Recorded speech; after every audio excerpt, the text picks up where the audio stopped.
Good morning, guys. So, it's already 6:51 a.m. in the morning. So, kagigising ko lang. Nagpabili na ako ng kape, tas tinapay kay Papa para magising na yung diwa natin. Oh, excuse me. So, balak ko ipagawa yung motor ko ngayon. Kaso yung budget natin, hindi ko alam kung aabot siya. So, ang kwento dun sa motor, sa mga nagtatanong, di ba nga bumangga siya, wala siyang control, nawalan siya ng control, nagwa-wild siya mag-isa. Tapos nung pauwi na ako, hindi na lang din siya umandar. Ngayon, sabi ni Papa, baka daw ang problema nun, clutch lining. Kaya baka daw baklasin, tapos titingnan ko anong sira. Baka hindi lang abutin ng 1,500. Kaya nag-iisip ako kung paano ko siya ipapagawa. Kasi ang hawak ko na lang pera ngayon na natitira is nasa 1,200 plus lang. Kaya medyo nag-iisip ako anong gagawin ko.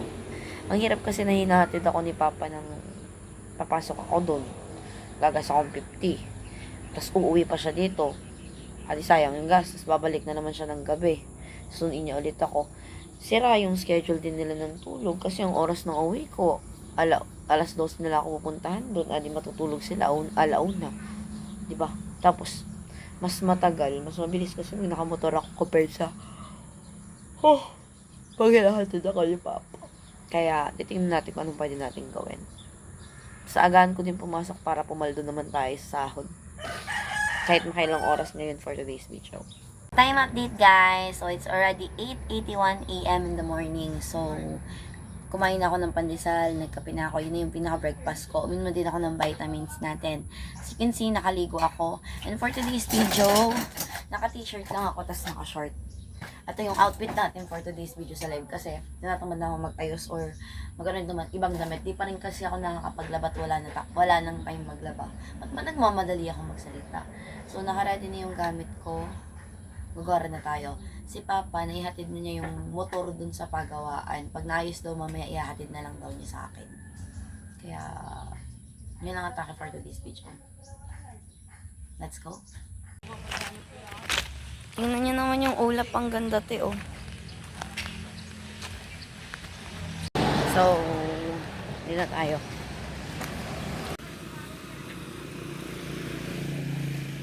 So, andito na tayo. So, mahaba pa yung oras. Mahaba pa yung oras ng rest time natin. Ano pa lang magna-9 pa lang. So, 8 something pa lang right now. Ang duty ko, 11 pa. So, meron tayong oras mag-edit ng mga videos, tas matulog. Since maaga ako nagising for today's video, matutulog na lang muna ako dito sa live room. Kaya, tutulog muna ako. I'll update you guys later. So, time update, guys. Katatapos lang ng duty ko. And right now, kakain naman tayo ng lunch. And for today's video nga, yung lunch natin or yung ulam natin, hindi na siya dilata, Ayan. So, gulay yung ulam natin. Bumili kasi yung kawork ko ng gulay sa labas. Nagpasabay ako. Kaya, ayan. Gulay ang ulam natin. Sana lang talaga hindi na mawala tong sigla ko sa pagkain. Kasi naubos na yung vitamins sa tinitake ko ay. Sana magpatuloy pa rin yung pagkain ko ng malakas. Noong mga time nga na to, nagising ako kasi pumunta si Mama dun sa loob ng live room. Nagulat pa ako. Kasi okay na yung motor. Finally. And buti daw hindi siya inabot ng 1,500. Umabot lang siya ng 500 na higit. Kaya kahit papano, may natira pa tayong pera. Thank you na lang talaga sa papa ko. So, after nga nung dumating yung motor, natulog pa ako after nun kasi mahaba pa yung oras para mag-rest. And right now, malapit na tayo mag-duty kaya ready with me. Ito na lang talaga yung lagi kong ginagamit or kakampi ko every time nagwo-work ako. Hindi ako mabuhay nang walang efficacent oil. Paano kaya ako mabubuhay pag walang ganito? Kasi talagang yan yung nagbibigay ng relief every time masakit yung ulo ko. Tapos pagod na pagod ako. Ang sarap kasi niya, Parang na nga siyang cologne kaysa bumili akong pabango. Ito na yung pabango ko, Kayo, mahilig din ba kayong gumamit ng efficacent oil or kaya naman ilagay lagi sa ulo nyo? Kahit yung kulay green ba?